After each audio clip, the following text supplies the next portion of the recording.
All right, you guys. I wanted to bring something up, something that helped me immensely, and it's a pretty touchy subject. It's pretty hard to go through. However, I think it is super important to understand. All right, and that is our time audit. Okay, time audit. What does that mean? We're gonna break down each day and go through each day and go through what we do in the day, and then we break down how many hours we have left. The reason why I want to do this is because a lot of times the most common excuse I get for training, including myself, is that we don't have enough time. There's not enough time to get this done. So let's break this down. I'll try and do this in a couple different ways. First off, we'll do it for our numbers people, all right, for our mathematicians out there. So let's just say we have 24 hours in a day, all right? And the first thing we got to think, and to break this down, is you need sleep, and the bare minimum amount of sleep you should get is 6. If you get 6 hours of sleep, you should definitely do something in order to increase that, to improve the amount of hours of sleep that you get. So let's just say I would recommend anywhere between 6 and 8. So let's say 7 hours of sleep, okay? So let's say there's 24 hours in a day, and then we go 7 hours of sleep. Now from that 7 hours, out of the 24 hours in a day, we have 17 hours remaining. Oops, let's go. 17 hours remaining. Oh, geez, I guess it likes the underline. So we have 17 hours remaining. After that 17 hours, let's say you have, average is an 8-hour workday. Okay? So 17 minus 8 brings us down to, well, let's just do this. A minus 8 brings us down to 9 hours. So now we're at 9 hours in the day.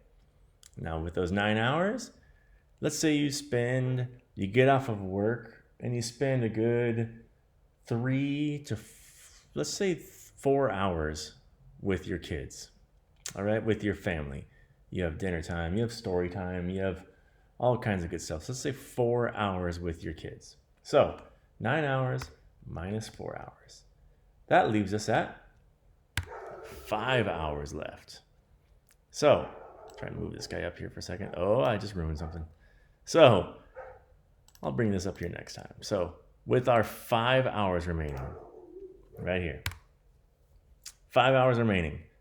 From that point, I will say, I'll give all of us, with our meals, with our showers, with our get ready for the next day, all of that kind of stuff, let's throw on, this is kind of generous here, let's say 2 hours to take all that stuff in, your meals, your showers, everything.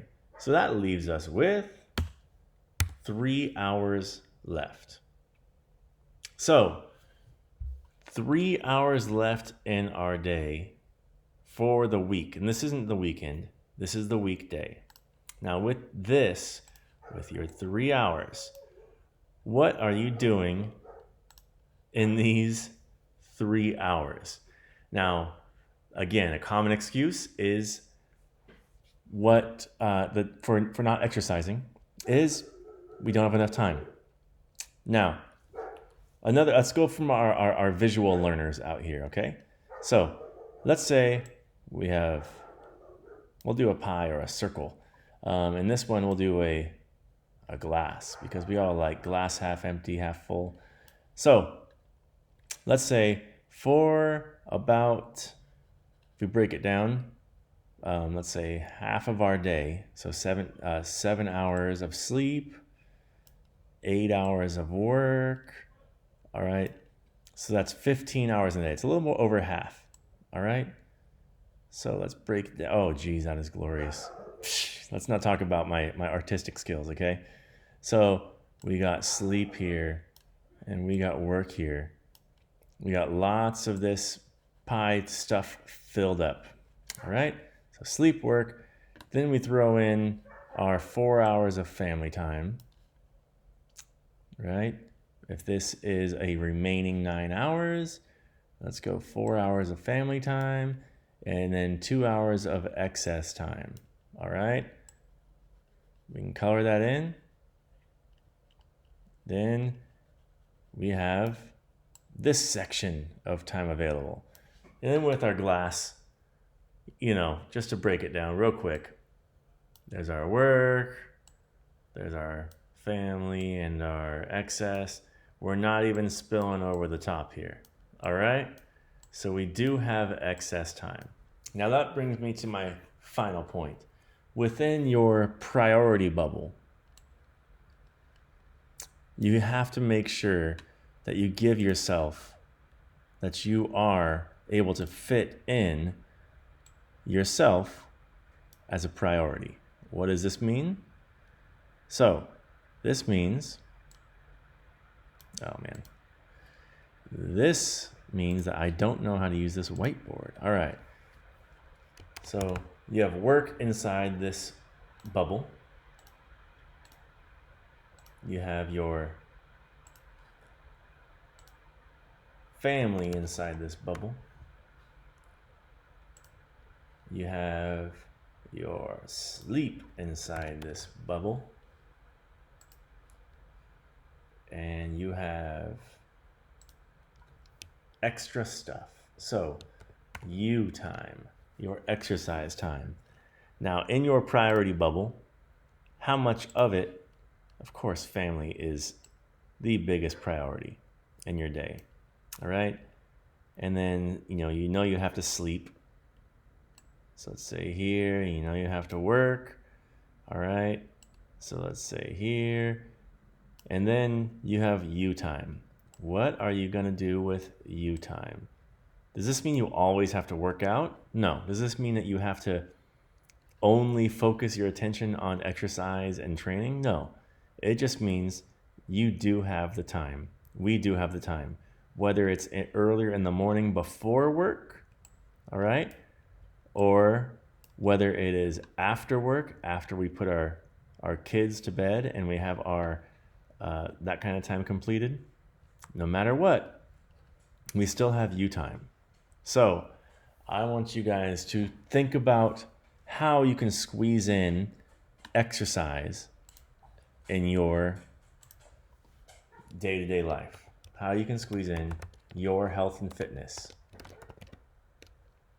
All right, and that is your nutrition, your exercise program, all of that kind of stuff. Think of how you can begin getting this together, right? You have to put time in for yourself, and thinking about it and applying yourself to it is going to make you more prone to get after it instead of just sitting down and saying, I should do something else tomorrow. All right, break down your own time audit. Let me know how it goes. And also, if you need help with breaking this stuff down, I would love to talk with you and discuss this and break it down with you. Anyways, this is my mind on artistic, beautiful paper. All right, there's me right here. Real happy and really, really want to help you guys out getting your muscles, getting healthy, and increasing your lifespan, being as happy, healthy, and filled with family as possible. All right. Again, if you have any questions, contact me, gpfitnessoc@gmail.com. Have a good night, everybody.